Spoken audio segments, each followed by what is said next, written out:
21st century, we've experienced a huge shift in the marketing culture. Long gone are the days of cold calls and door-to-door salesmen. Through brand recognition and proper advertisement, a company is able to create a valuable bond with consumers through something all of us use every single day: social media. I'm Ryan Fish, and in this video series, I'll be explaining how a company can build value to their brand through social media.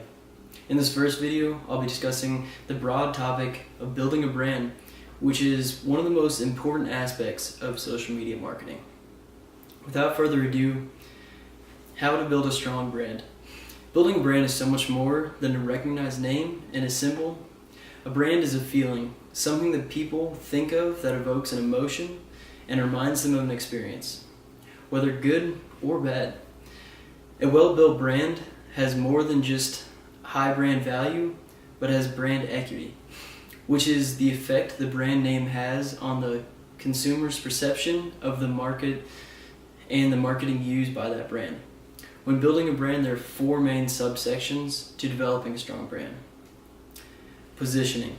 This is where a company must decide the market in which their brand is going to target. So the consumers, whether it be athletes, gamers, or just the everyday person. Positioning can be based off the product's attributes, the benefits it provides, or even how it aligns with their target consumers' beliefs. Next, name selection. The brand name is huge. Deciding on a brand name is no easy task either. It's an art. It's the thing that can really reel in the target consumer. So, deciding on a brand name has a few areas to consider. It should suggest the main product line benefits, such as Mr. Coffee, SodaStream, or even the Easy Bake Oven. All those names suggest exactly what the product does. It also should be easy to pronounce and remember. The last thing you want is no one to be able to use your brand because they don't know how to say it.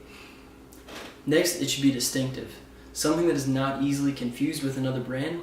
This is also going to help with the brand recognition. Next, it should allow for expansion, such as Bed Bath & Beyond. If they would have just stuck with bed and bath, they would have never been able to venture off into kitchen appliances and other like items such as that. Next, it should translate into the foreign market fairly easily. Otherwise, once you start going international, it might be a little difficult to get into those markets. It should be capable for registration and legal protection. This is extremely important because if you can't legally protect your brand, others could steal everything you've worked for. Next, sponsorship.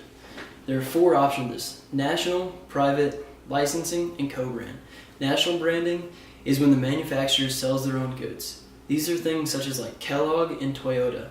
These companies make their products and sell them at their stores. Then you have a private brand, which is a manufacturer who sells their goods to a store and they use that brand name to sell the product.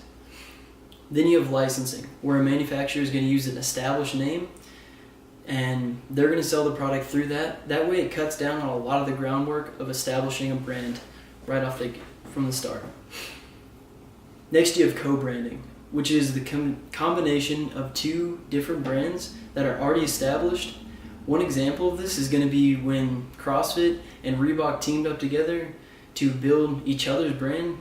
Both of these were extremely beneficial to them. Finally, brand development. Once a brand has become established, there comes a time when it must expand, and there are four options for that. One, there's a line extension. This is the extension of the existing product line that the company already has.